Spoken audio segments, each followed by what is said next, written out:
السلام عليكم ورحمة الله وبركاته. ازيكم يا حبايب قلبي، عاملين ايه؟ انا شيماء العدوي، قناتي.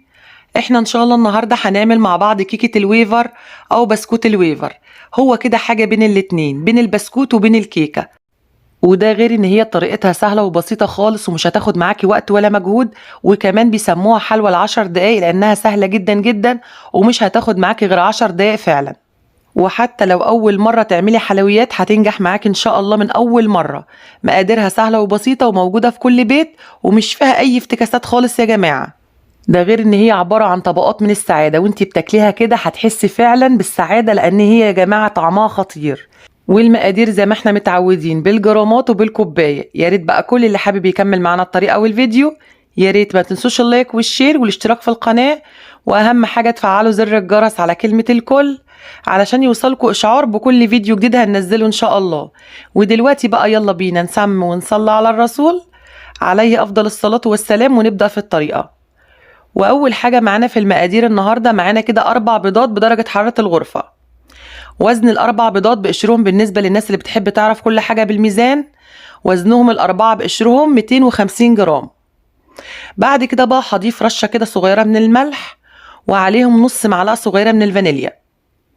همسك بقى البيض كده مع رشة الملح والفانيليا وهضربهم كده لغاية لما لون البيض كده يفتح معايا ويعمل فوم ورغوة. والخطوة دي مهمة جدا جدا علشان كيكة البسكوت تطلع معانا كده هشة وخفيفة. وبعد ما لون البيض فتح معانا كده وعمل فوم ورغوة، هبتدي بقى اضيف السكر. معايا كده 1.25 كوباية من السكر المطحون. طبعا في الطريقة دي انت لو مش هتستخدمي الخلاط استخدمي سكر مطحون، انما انت لو هتستخدمي الخلاط تقدري تستخدمي سكر خشن عادي. انت بقى لو هتستخدمي سكر خشن هتستخدمي بس 1 كوباية من السكر الخشن. انا الكوبايه النهارده اللي هستخدمها في جميع المقادير حجمها 250 مللي، قد اكبر حاجه من الكوبايات المعياريه. يبقى ساعتها انت لو هتعايري بالكوبايه المعياريه اللي حجمها 250 هتعبي كده كوبايه من السكر الخشن. وده ليه بقى؟ لان انت لو طحنتي كوبايه السكر دي هتطلع معاكي كده 1.25 كوباية من السكر المطحون. السكر لما بنطحنه يا جماعه بيزيد معانا وبيهيش. وزن السكر اللي احنا حطيناه وزنه كده 200 جرام. بعد كده بقى هضيف كوبايه من الزيت، ناقصه كده همسه بسيطه او كده حوالي ربع عقله من صباعك، علشان يطلعوا معاكي كده 200 جرام من الزيت.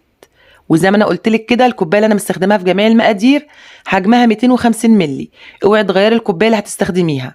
الكوبايه اللي هتعايري بيها الزيت هي اللي هتعايري بيها السكر، هي اللي هتعايري بيها كل حاجه حتى الدقيق. طبعا الطريقه دي مش فيها سوائل خالص، علشان كده انا فضلت بدل مش هستخدم الخلاط ان انا احط سكر مطحون علشان السكر يدوب معاكي بسرعه. دلوقتي بقى ضفت ايه؟ ضفت كده 2 معلقة كبار من النشا او الكورن فلاور او الميه الزينه اللي بنحط على الرز بلبن او المهلبيه. وزن النشا اللي احنا حطيناه وزنه كده 30 جرام. بعد كده بقى فضيت كده كيس من البيكنج باودر او خميره الحلويات وزنه 16 جرام. وحابه اقول لك في الطريقه دي الكيس اللي هو وزنه 25 جرام هينفع، واللي وزنه 16 جرام هينفع. اي كيس من دول استخدميه. ودلوقتي بقى انا قلبت كل المكونات كده مع بعضيها. اهم حاجه في المرحله دي ان البيكنج باودر كده والنشا ينتشر في الخليط. وفي نفس الوقت قبل ما نضيف الدقيق او الطحين لازم نتاكد ان السكر داب كويس جدا جدا ومش ليه اي ملمس خالص. ده شرط علشان الكيكه تنجح معاكي او كيكه البسكوت تنجح معاكي. دلوقتي بقى هضيف ايه؟ هضيف كده الدقيق او الطحين. هنضيف قد ايه من الدقيق او الطحين؟ في المرحله دي هضيف كده نص كيلو وعليه كده معلقه مليانه بشكل هرمي. يعني قد ايه؟ يعني كده 520 جرام من الدقيق او الطحين. ركزوا معايا. في المرحله دي هضيف كده نص كيلو من الدقيق اللي هم 4 كوبايات ونص، وعليهم معلقه كده كبيره مليانه بشكل هرمي، يعني نص كيلو ومعلقه. دلوقتي بقى هقلب كده كل المكونات مع الدقيق. طبعا انا الطريقه دي قلت لكم مش فيها اي سوائل خالص. ليه؟ علشان تطلع معاكي ما بين الكيكه وما بين البسكوت. طبعا ما تبالغيش في التقليب، يا دوبك بس كل المكونات كده تندمج مع بعضيها بتوقفي على طول.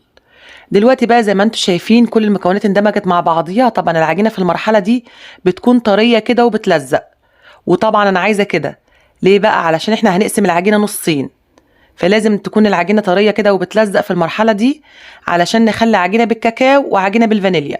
دلوقتي بقى انا بططت كده وش العجينه علشان لما اجي اقسمها تتقسم معايا كده كويس.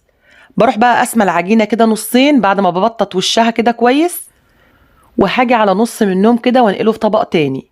وده علشان زي ما احنا قلنا نخلي عجينه بالفانيليا وعجينه بالكاكاو. طب ازاي هنخلي عجينه بالفانيليا وعجينه بالكاكاو؟ هنيجي على النص الاولاني ونحط عليه معلقتين كبار كده مليانين بشكل هرمي من الدقيق او الطحين، يعني 30 جرام. وهبتدي بقى اقلبهم كده زي ما انتم شايفين لغايه لما العجينه كلها تتجانس مع بعضيها وتلم معايا. انا محتاجه عجينه تكون طريه بس ما بتلزقش، بس في نفس الوقت لما تيجي تبرميها كده بين ايديكي ما تكونش بتشقق. ودلوقتي هنختبرها ونشوف ازاي.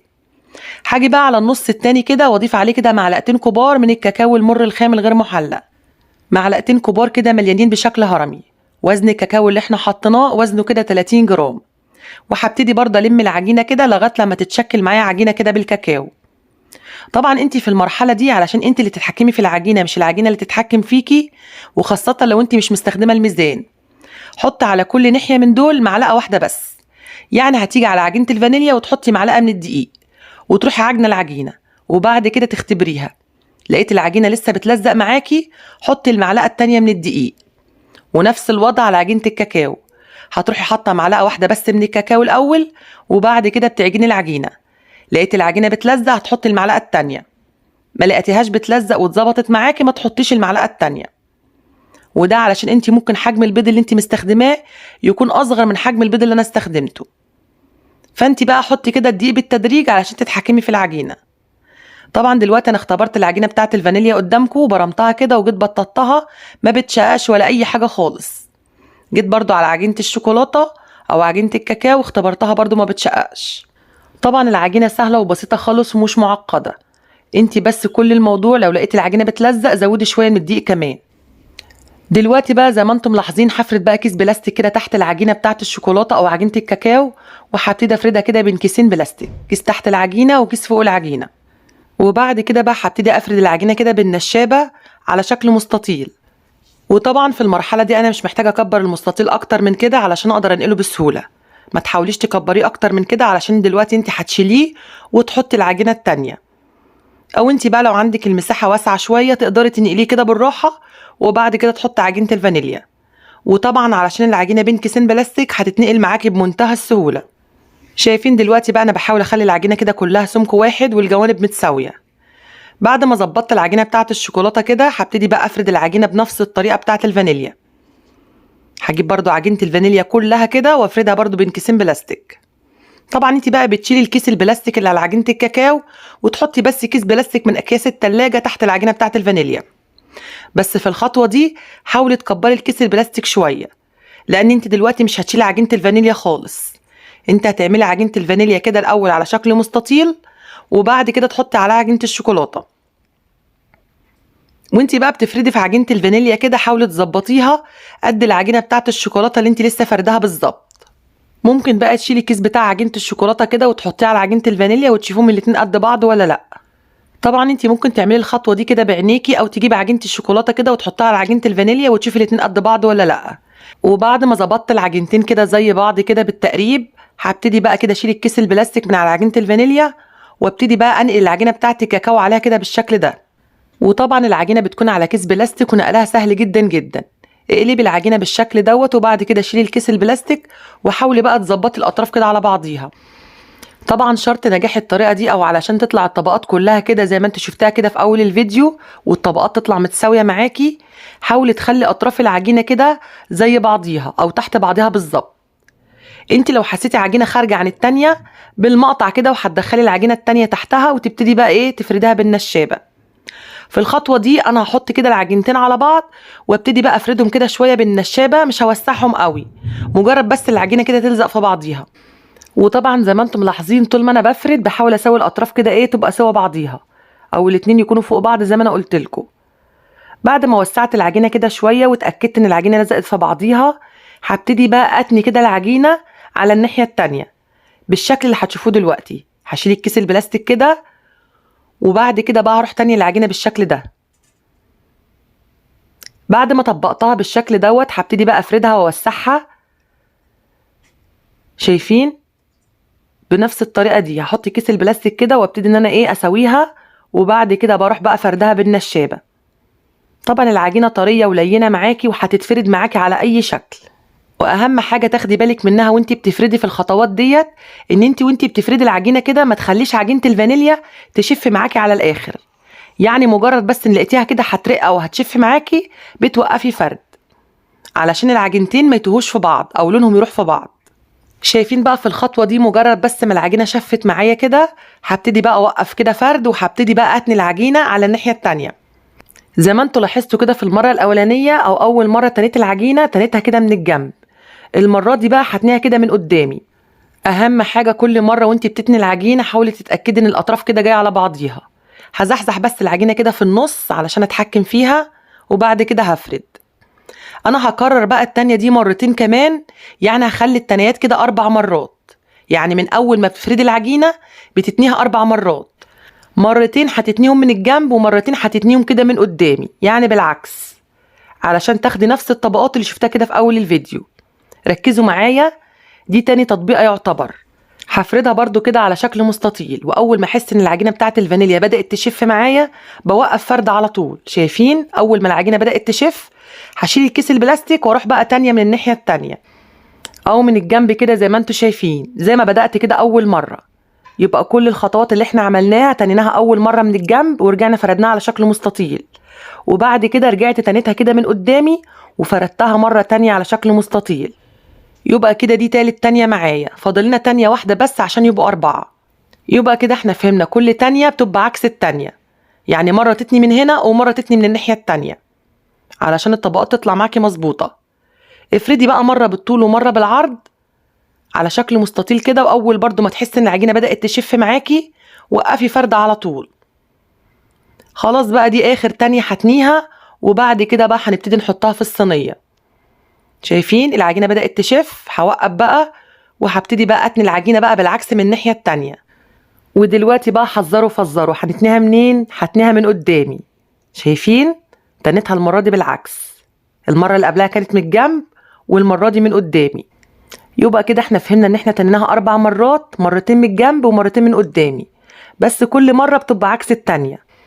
خلاص بقى زي ما احنا اتفقنا كده دي اخر فردة، هفردها كده على شكل مستطيل واظبطها واخلي سمك العجينة كله كده سمك واحد. شايفين العجينة مظبوطة معايا وعلى قد الصينية بالظبط. طبعا انت بتبقي عارفة الصينية اللي هتحطي فيها قد ايه، وبتظبطي بقى العجينة على حجم الصينية اللي انت هتحطي فيها. دي اكبر صينية كده في الصواني المستطيلة، سواء الالومنيوم او الفايركس هتستخدمي اكبر صينية. ومقاس الصينية اللي انا هحط فيها العجينة النهاردة مقاسها كده 25 في 40. هدهنها كده دهنة من الزيت زي ما انتوا شفتوا. انا جبت الصينية كده وحطيتها فوق العجينة وظبطتها. طيب دلوقتي بقى انا بعمل ايه؟ بقطع كده اطراف الكيس البلاستيك عشان اشيل العجينة بكل سهولة، علشان لما تيجي تحط العجينة في الصينية الكيس ما ينزلش تحت العجينة. يعني حاولي تتخلصي كده من اطراف الكيس علشان لما تيجي تقلبها كده في الصينية اطراف الكيس ما تنزلش تحت العجينة. شايفين بقى انا قلبت العجينة كده في الصينية، اتقلبت معايا بمنتهى السهولة، وشلت من عليها الكيس البلاستيك اتشال معايا برضو علشان انا قصت الاطراف بتاعته. بظبط كده العجينة كده وبركعها في الصينية واخلي سمكها كل واحد كده واتأكد، وبعد كده بدخلها الفرن. ده شكلها كده وهي في نص التسوية في الفرن يا جماعة. شايفين طبعا هي ما بتنفش معانا زي الكيكة، لا يا دوبك هي بتقب معانا كده والطبقات بتاعتها بتستوي وبتنفش معانا كده، بس نفشة بسيطة، ما بتكونش كده نفشة بزيادة. ليه؟ لان دي حاجة كده ما بين الكيكة وما بين البسكوت. دلوقتي ده شكلها بعد ما استوت يا جماعة. طبعا انت بتعرفوا ان هي استوت ازاي، بتعرفي كده من الطبقة بتاعة الفانيليا. اول ما طبقة الفانيليا بتتحمر معاكي وبتاخد لون ذهبي كده بتطلعيها من الفرن على طول. وطبعا دلوقتي هنتكلم عن التسوية بتاعتها واستوت على درجة حرارة كام، بس ركزوا معايا الاول. اول ما الصينية تطلع سخنة كده من الفرن بكون مجهزة كده قالب من الشوكولاتة وبسيحه كده، يا اما في الميكروويف يا اما بتسيحيه على بخار مية، او ممكن تدخليه كده على سخونية الفرن، بس طبعا يكون في طبق فايركس يكون بيتحمل السخونة او بيتحط في الفرن. وبعد كده بتطلعيها كده وهي لسه قوالب او لسه قطع، وبتروحي مقلباها كده على سخونية الطبق. مش هتعرفي تتحكمي فيها وهي في الفرن، ما تسيحهاش في الفرن، سيحها على بخار مية. بتسيحي كده 200 جرام من الشوكولاتة وتحط عليهم كده معلقة كبيرة من الزيت عشان الشوكولاتة تبقى لامعة معاكي، وبعد كده بتفرديها على وش الصينية وهي لسه سخنة كده علشان خاطر الشوكولاتة تسيح معاكي وتتفرد معاكي بمنتهى السهولة. وبعد كده بقى سيحت كده قطعتين من الشوكولاتة البيضة بنفس الطريقة، وهبتدي بقى احطها كده في كيس بلاستيك او في كيس من الاكياس الكريم اللي هي مجنيه ديت، وابتدي بقى ايه اعمله كده على شكل زجزاج. وبعد كده بقى بظهر عود كبريت او بخلة اسنان كده هتبتدي بقى تروحي كده وترجعي كده في الشوكولاتة البيضة علشان تعملي الشكل ده. طبعا الشكل كده موضح نفسه مش محتاج كلام. في الخطوة دي بقى كل اللي انا بعمله بسيب الشوكولاتة كده يا دوبك بس تمسك نفسها شوية او تشد شوية، وبعد كده بقطعها كده وهي طرية. يعني قطعي الصينية كده وهي لسه طرية، علشان الشوكولاتة لو نشفت معاكي هتيجي تقطعيها هتلاقي الشوكولاتة بتتكسر منك. فحاولي بقى تقطعيها كده وهي لسه طرية، يعني ما تكونش طرية قوي، يعني تكون مسكت نفسها كده علشان الطبقات ما تتبهدلش منك. دلوقتي بقى اقطعها بالشكل اللي انا حباه، سواء سمبوكسات او مربعات زي ما انت حابة. ودلوقتي بقى قطعتها كده وهدخلها التلاجة كده لمجرد 5 دقايق بالظبط، علشان الشوكولاتة تنشف معايا بسرعة. وده كان شكلها يا جماعة بعد ما خرجت من التلاجة كده بعد 5 دقايق. هتلاقي الشوكولاتة نشفت معاكي كده وجفت معاكي. واوعي تكتري اكتر من معلقة كبيرة من الزيت علشان الشوكولاتة تنشف معاكي بسرعة. شايفين؟ تطلع معايا بقى قطع كده بمنتهى السهولة. شايفين بقى الرقات او الطبقات كده جاية متساوية معايا علشان فردتها بطريقة مظبوطة. ودلوقتي بقى بالنسبة لدرجة حرارة التسوية هتسويها على درجة حرارة 180. لو الفرن كهربا شغلي فوق وتحت والمروحة، وحطي الصينية في الرف اللي في النص. انما بقى لو سويتيها في فرن البوتاجاز العادي، شغلي الفرن من تحت الاول على درجة حرارة 180، وحطي برضو الصينية في الرف اللي في النص. واول ما تستوي كده من تحت ومن الجوانب اطفي بقى من تحت وشغلي الشواية وحمري وشها. وان شاء الله يا جماعة المقادير هسيبها لكم تحت في صندوق الوصف بالجرامات وبالكوباية. واللي ما يعرفش مكان صندوق الوصف، اضغطوا على عنوان الفيديو او دوسوا عليه هيظهر لكم كلمة المزيد. هتضغطوا على كلمة المزيد هيظهر لكم المقادير. شايفين بقى ما شاء الله طبقات هشة كده وخفيفة، وحاجة كده ما بين الكيكة والبسكوت زي ما قلت لكم. لا هي ناشفة بزيادة ولا هي طرية بزيادة، حاجة كده ما بين البنين. شكلها جميل وطعمها خطير يا جماعة. طبعا هي فيها سنة قرمشة بسيطة كده بس جميلة جدا جدا. جربوها وان شاء الله هتعجبكم. يا ريت بقى كل اللي وصل للحتة دي من الفيديو ما يستخسرش فيا اللايك. الفيديو جميل يا جماعة ويستاهل لايك. واللي أول مرة يشوف القناة وعجبته القناة وحابب يشترك فيها، أكيد يشرفنا اشتراكه. بس ما ينساش يفعل زر الجرس على كلمة الكل علشان يوصلوا إشعار بكل فيديو جديد هننزله إن شاء الله. أترككم في رعاية الله وأمنه. دمتم سالمين، والسلام عليكم ورحمة الله وبركاته.